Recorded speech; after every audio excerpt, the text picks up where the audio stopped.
조선의 하늘에 핏빛 노을이 드리우던 그 격동의 시대, 왕이 되지 못한 비운에 천재이자 왕좌를 찬탈한 비정한 야심가였던 수양대군의 이야기를 시작합니다. 이야기에 앞서 이 흥미진진한 역사, 대하서사실을 놓치지 않으려면 반드시 구독을 눌러주세요.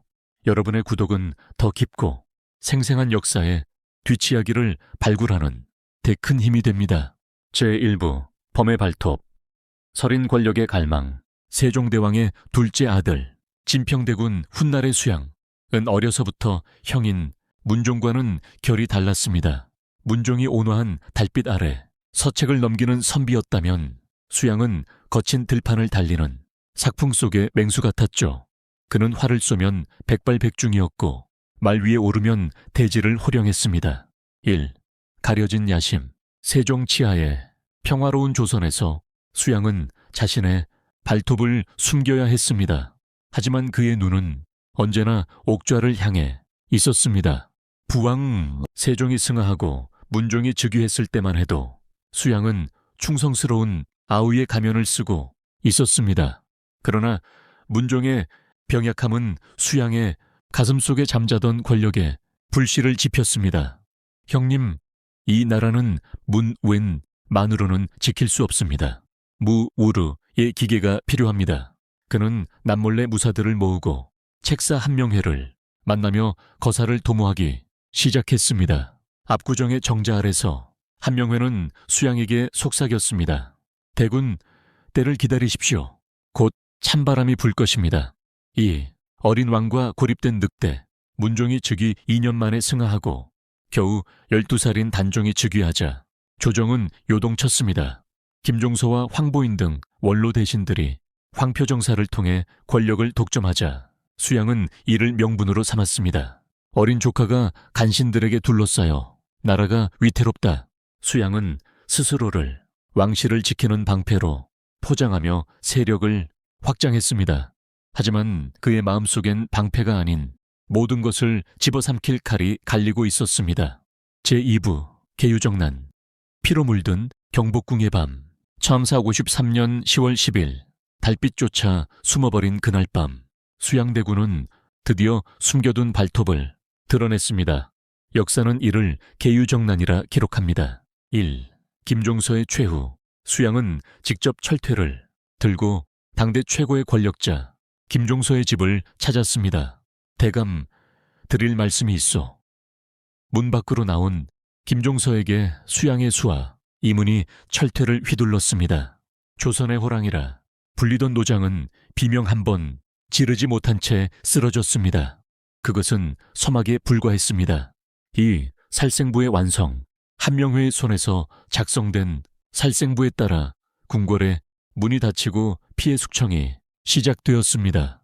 입궐하는 대신들은 한명회의 손가락 끝에 따라 생과 사가 갈렸습니다. 좌측으로 가면 살고 우측으로 가면 죽는다. 그날 밤 경복궁의 도랑은 대신들의 피로 붉게 물들었습니다. 수양은 피 묻은 칼을 닦으며 어린 조카 단종 앞에 섰습니다. 공포에 질린 단종의 눈망울 앞에서 수양은 무릎을 꿇었지만 그의 목소리는 차가웠습니다. 전하, 간신들을 척결했나이다. 이제 안심하십시오. 3. 찬탈의 길. 수양은 영의정부사 정난공신 1등에 오르며 실권을 장악했습니다. 이제 남은 것은 형식적인 절차뿐이었습니다. 455년 단종은 눈물로 옥새를 내어주었고 수양은 마침내 조선의 제7대 왕 세조로 즉위했습니다. 제3부 세조의 치세. 업보와 업적의 이중주. 왕좌의 오른 세조는 강력한 왕권을 휘둘렀습니다. 그는 자신을 반대하는 이들을 가차없이 처단하면서도 한편으로는 부국강병을 위해 매진했습니다.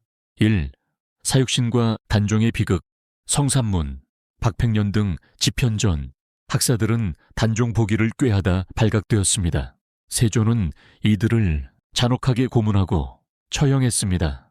결국 유배지에 있던 단종마저 사약을 받고 생을 마감하게 됩니다. 세조는 꿈속에서 단종의 어머니 현덕왕후가 침을 뱉는 가위눌림에 시달렸고 이후 온몸에 종기가 돋는 피부병에 평생을 괴로워했다고 전해집니다. 이것은 그가 짊어져야 할 권력의 무게이자 죄의 대가였을지도 모릅니다. 2. 강한 조선을 향한 집념. 비록 피로 세운 왕좌였으나 세조의 통치 능력은 탁월했습니다. 경국대전 편찬 시작. 조선의 법전 기틀을 마련했습니다. 직전법 실시. 국가 재정을 확충하고 관료들을 통제했습니다. 진법 정비. 군사력을 강화하여 북방의 여진족을 토벌했습니다. 그는 왕권을 위협하는 공신들을 견제하기 위해 새로운 인재들을 등용하며 끝까지 권력의 고삐를 놓지 않았습니다. 3. 불꽃의 소멸. 말년의 세조는 자신의 죄책감을 씻기 위해 불교에 귀의했습니다. 원각사지 10층 석탑을 세우고 전국에 사찰을 돌며 참회했으나 피부병은 그를 놓아주지 않았습니다.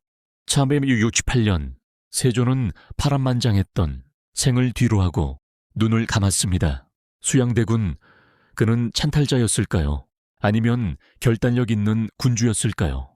역사의 평가는 갈리지만 그가 조선 역사에 가장 강렬한 흔적을 남긴 인물이라는 점은 부정할 수 없습니다. 이 이야기가 유익하셨다면 구독과 좋아요로 응원해주세요.